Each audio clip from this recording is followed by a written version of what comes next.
everyone আজি আমি discuss কৰিম যে কালিৰ কাৰণে আমাৰ মাৰ্কেটৰ কি লেভেলছ থাকিব সো এইটো আমাৰ বেংক নিফটি চাৰ্ট হয় সো বেংক নিফটি এটা বৰ্তমান আপোনাৰ 52000 এটা মেজৰ আমাৰ ৰেজিষ্টেন্সৰ কাম কৰিব এতিয়া সো এইটো লেভেল যদি ব্ৰেকডাউন হৈ গৈছে দেন আমি ডেফিনেটলি আমি 50600 লৈকে আমি টাৰ্গেট ল'ব পাৰিম সেলিংৰ কাৰণে কালি কিন্তু যদি মাৰ্কেট আপোনাৰ 52000 লেভেল যদি ব্ৰেকআউট দি দিছে দেন আমি ডেফিনেটলি আকৌ অল টাইম হাই লৈকে যাব পাৰিম এট লিষ্ট আমাৰ ফাৰ্ষ্ট টাৰ্গেট আমাৰ 52700 লৈকে আমি ল'ব পাৰিম ঠিক আছে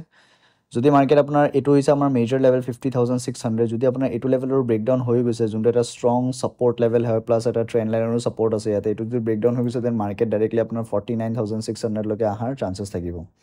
সো এটো হৈছে আপোনাৰ মেজৰ লেভেলছ আপোনাৰ বেংক নিফটিৰ কাৰণে সো নেক্সট যদি মই কওঁ নিফটি আপোনাৰ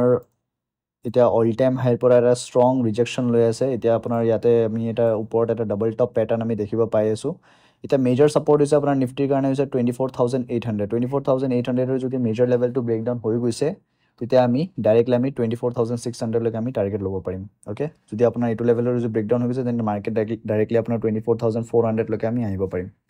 সো হেবোৰ হৈছে আমাৰ মেজৰ লেভেলছ কালিৰ কাৰণে